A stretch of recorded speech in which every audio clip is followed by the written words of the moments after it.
Boiler Room Productions presents ho, ho, ho, a movie review by Eddie.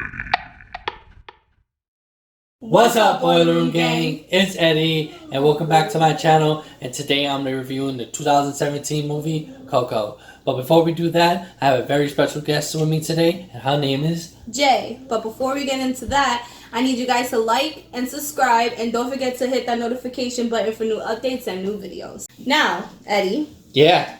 Here we go. So, what do you got to say for the people who did and didn't watch this movie? So for the people who did watch the movie, you're gonna understand a lot of stuff we're talking about, from the characters to the animals to the scenes and to even certain stands in the movies. Now, for the people who didn't see this movie, why are you watching this review?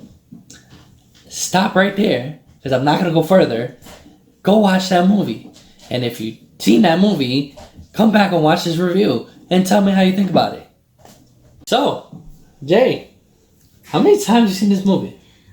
A lot of times. Way more than a 25-year-old should. I can say that. Way more than a 25-year-old should. And I do have a 5-year-old daughter named Olivia. Baby, I love you.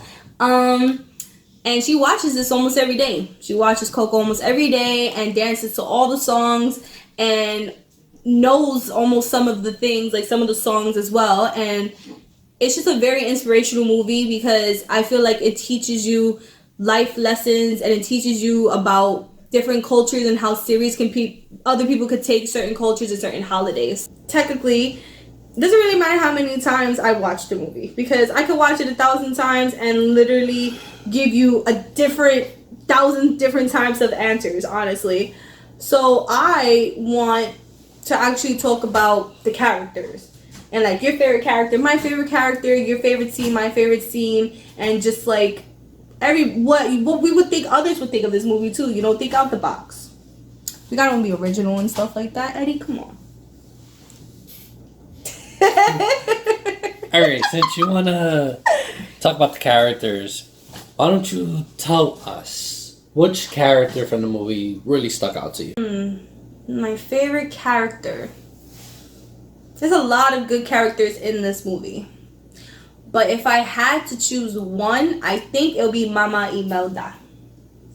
Why her? Only reason why I would choose Mama Imelda, I don't know if I'm saying it right. Also, please don't, I don't know if I'm saying the actual name right. I'm not really good with names. The only reason why I would choose her, honestly, is because she is a very strong, independent woman. And I'm not trying to sound like, and nothing like that. I'm not sexist or anything like that. But she is a very strong, independent woman because she did raise a daughter on her own when her husband left her to go play music. So she's dead. Yeah, she died. And also, too, they never explain how she died. That's one thing that really bothers me about that one character. Yes, we understand that you two fell in love, you guys had a baby, and someone left you, and then all of a sudden you die. How did you die? They never explain how Mama Imelda died. They just know that she's dead. And she is the reason why the whole family does not like music. She's the one who started that legend that the Riveras are not musicians, they're shoemakers, because she originally started making shoes. She's the reason why that whole family are shoemakers. Okay, so I have a whole different character that comes to mind, what I like about him, what I dislike about it. So I kind of like the character Ernesto Taracruz. Kind of like him. The only reason why I liked him is because he took a lie straight to the grave, and that is hard to do. And dragged it for years. Yes, after even killing his best friend. Like, my man's literally poisoned him. And then made a movie about it. Took his songs and ran with it. Like, bravo, bro. But do you remember the scene when he died at that bell? Yeah, the first one or the second one? The first one. Yes. I understand why he died. Great idea of him dying. But isn't he dead already in the second one? I didn't get that part. I didn't get when he was thrown by that lion cat to a bell. Does that mean he has a second death, or He had his final death. okay? So, but that's the thing I don't understand. Was he still roaming around the land of the dead after that? That's another thing we never know either. We never know that. That's why I'm saying I feel like they should make a Coco too. I mean, but I I feel like wanna. they should make a Coco too because there's a lot of unanswered questions I feel like a lot of people have. Because like again, like mine, how did Mama Imelda die? Like she couldn't have died of old age because at the end too, it shows when Mama Coco died, she's still in her skeleton, she's old. And how his other family members are at those ages, that's how they died. So I just don't understand why they couldn't explain how these people died or what happened or the certain little clips in between of okay, this person died because of this and this person died because of that, but then they came all together like this. Okay, cool. Let's talk about Mama Coco for a minute. She, I feel like, wasn't a very main character in a way, but it evolved around her. Now, Yes. when they put that character there, what did you think that character was going to be about? Like, did you think she was going to stay in that chair? Did you feel like she was going to... I felt like she was just going to, yes. I did, because it's just like the way she was. She's a very, very elderly woman. And she looked like a woman that was actually like not losing her mind, but losing her memory as they showed her. And then if she couldn't even remember who her own daughter was or who Miguel was, that should tell everybody, she can't really be a real main character because she can't really even do much, you know what I mean? But when it gets towards the last part, why Mama Coco is a real important character, because that's Hector's daughter. And the reason why Ernesto has those songs is because those are songs he wrote to his daughter, which is Coco. It's I find it amazing I find it amazing that even at a very old age, this woman remembered who her father was. By his song, though. By his song. That's how she remembered him, by his song. Once Miguel started playing that music, it automatically snapped her out of that. Like, it snapped her out of, wait, what? No music? Yes, music, papa? Like, oh, my papa used to sing me that song all the time. It's just, that was a really, really big part. That was a really, really, really big part. It's a big emotional part, too. And again, if you didn't see the movie, you're not going to understand what we're saying. That's why we please suggest that you guys go watch the movie first before you watch this review, because we're not going to tell you every single thing that's in this movie, because then this video would be hours long. We're just going to explain to you what we like, dislike, and certain things in the movie, It is a very touching subject. Even in real life, too, we have those type of people who have family members who have that type of disease. It's a very hard way to deal with it. I know couple friends, close friends who have me as well, family members who've been through that. So I understand where they went with that movie. And if you don't know what we're talking about dementia. Dementia is a disease that makes you lose your memory, and it makes you forget how to do a lot of things. You can forget your own name or how to pick up certain things. My great-grandmother, may she rest in peace, did die from dementia, and it's a very horrible disease, honestly.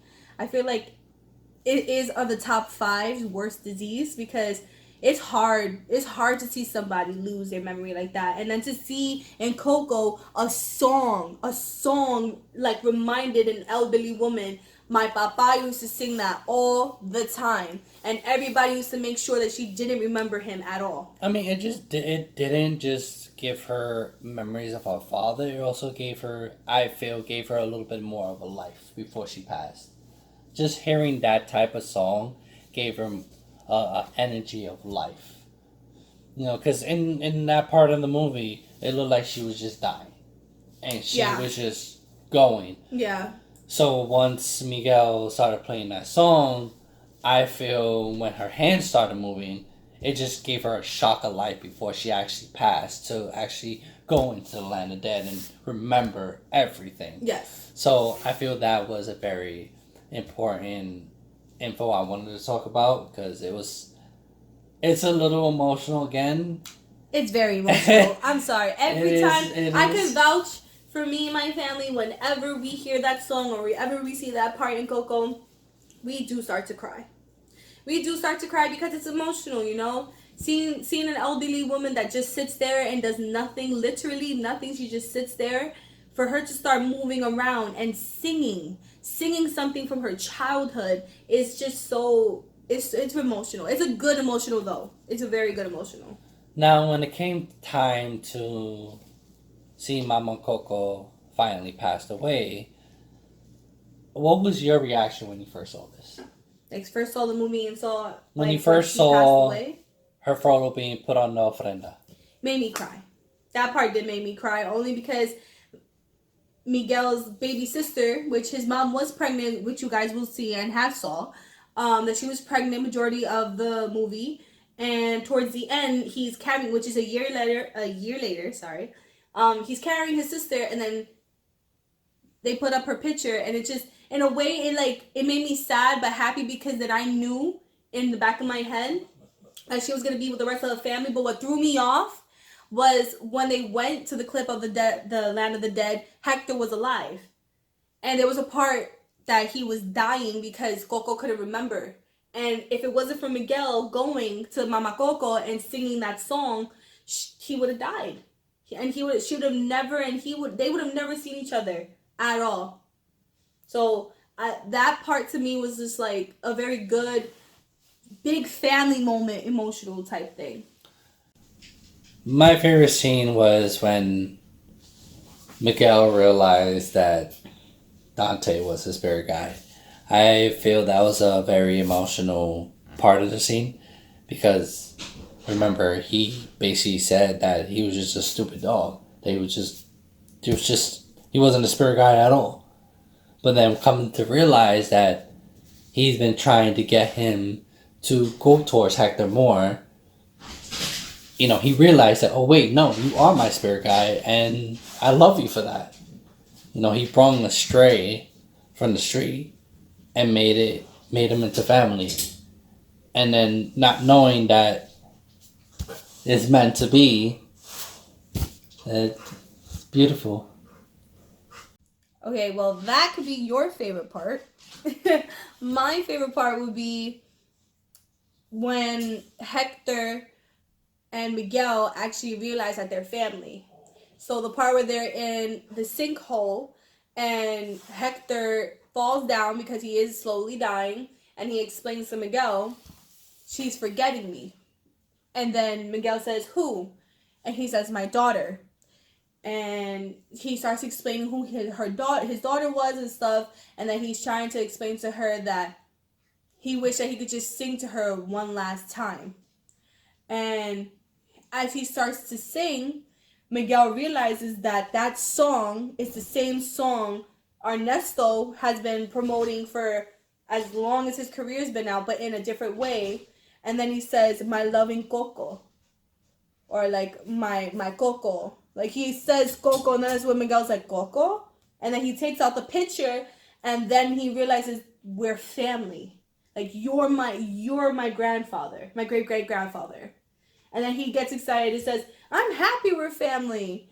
And that was a big moment for Miguel to actually realize, now I actually met who my true great-great-grandfather is, and he's a musician on top of that. And then they get saved literally right after. Like, that was just a perfect scene, in my opinion, which is my favorite. Now, when it came down to everybody, even Hector, how did you feel when Hector went through, I want to say, the phase of seeing his picture on the ofrenda? How did you feel actually letting him go, like cross the bridge to the land of the living? Like, how did you feel at that moment when he couldn't get to the bridge over and over in the beginning? I was wondering why.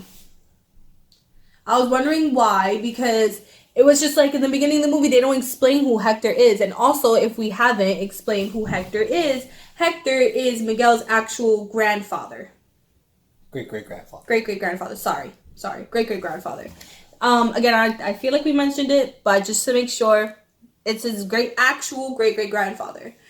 Which Miguel thought at first was Ernesto de la Cruz, which is Hector's ex-best friend, who got killed by Ernesto.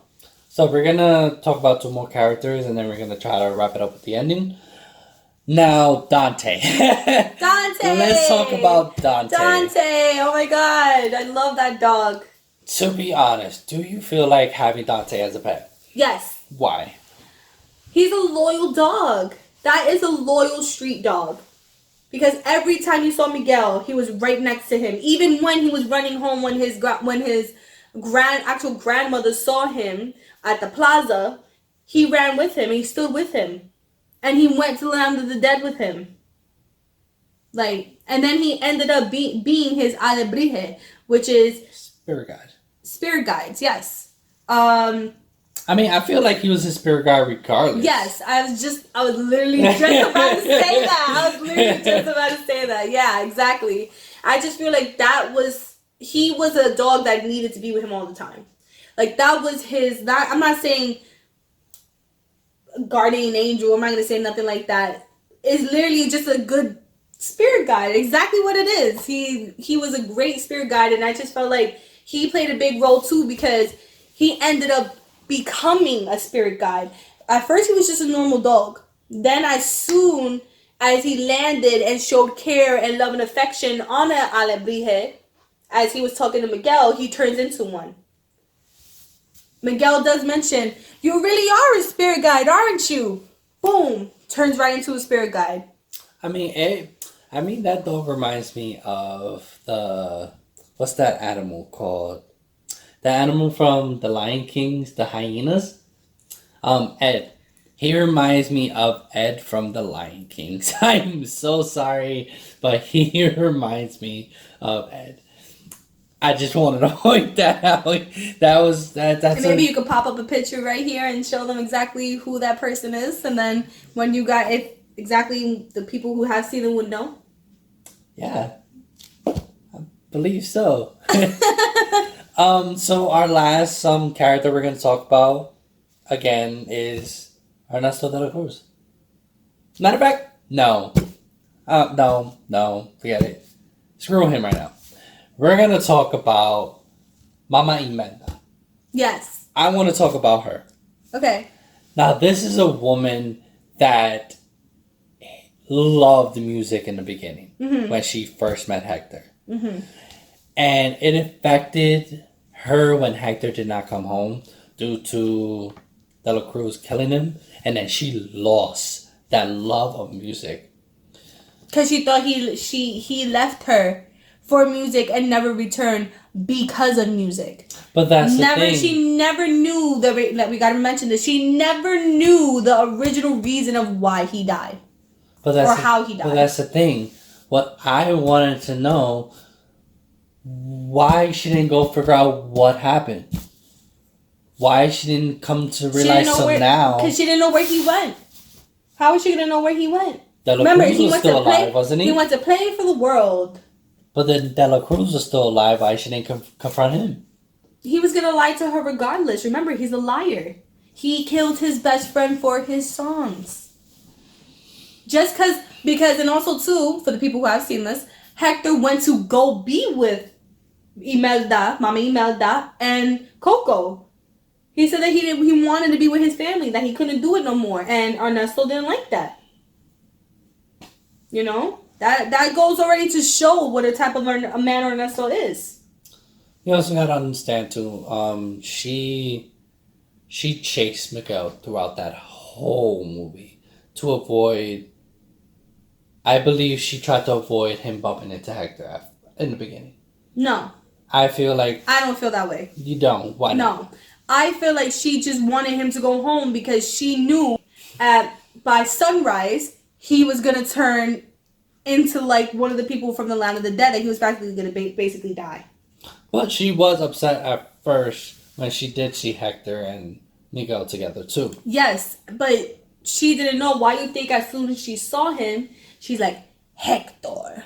Like, very, ooh, like, why are you with him? And then, also, she says that she had to take him out of a sinkhole because of Hector. And Miguel says, it's not because of him. It's because of Ernesto, and Ernesto killed him. And then that's when she actually realized that he was dying because Coco couldn't remember him, and it was because of Ernesto's fault that he died. I think at that point when she saw Hector dying, that's where her feelings start to come out a little more. I feel that her love for him hit her. Because now she's seen the love of her life actually deteriorating. And it's because of her and because of De La Cruz, who made everyone think, okay, this is not an important person. I'm the person who did everything and basically killed him. But from there, we're going to start talking about the ending of the movie. When it comes down to Miguel finally understanding who Hector is, what happened, how he's trying to get home. So Miguel did so much in the Land of the Dead. Found out so much information. I feel if I was that young, I wouldn't understand what the heck was going on. I feel like I was just in a dream and forget about everything. But this kid is a strong kid. To the point that he took the information of, you killed my grandfather.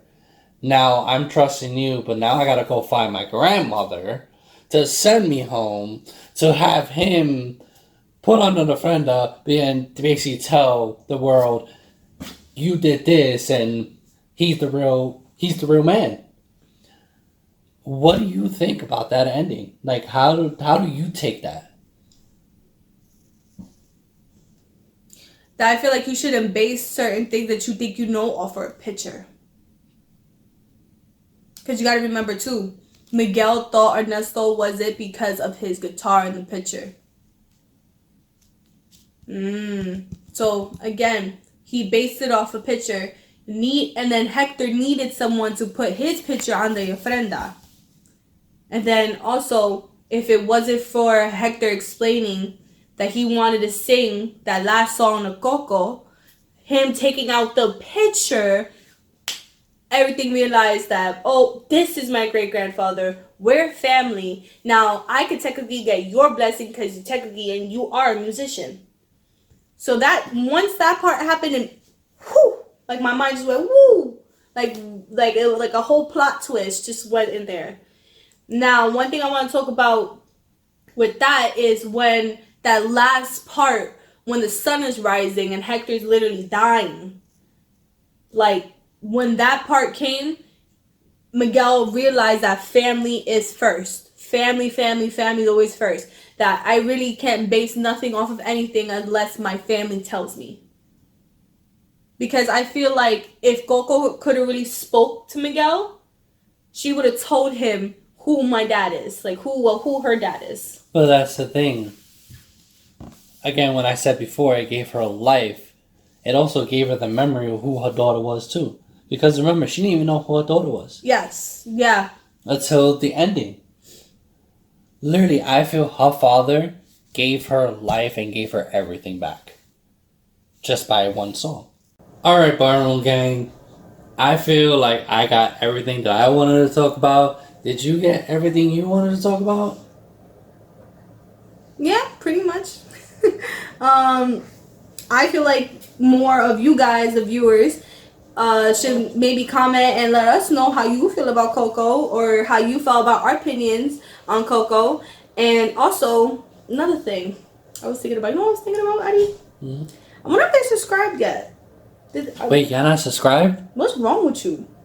Like, come on, right here, subscribe, like, and don't forget to hit that notification button, because why don't you want to get new updates and new videos? It's the Boardroom Gang. If you're not in the Boardroom Gang, you're in Square. You gotta catch up. Come on, man.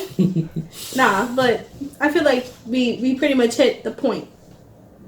Before we leave off today, I want to say thank you, Jay, for coming on to my channel and actually You're very reviewing welcome. this Thank you for movie with having me. It was pretty fun. I might do a behind the scenes bloopers. Maybe. You know, Well, who nobody's knows? perfect. Well, who knows? But to sums it all up, thank you for watching. Thank you for coming. Thank you. And you guys, We'll be back. yeah. Hmm? Later, Boiler Room Gang. Thank you for watching Boiler Room Productions. Please like, subscribe, leave comments for more content.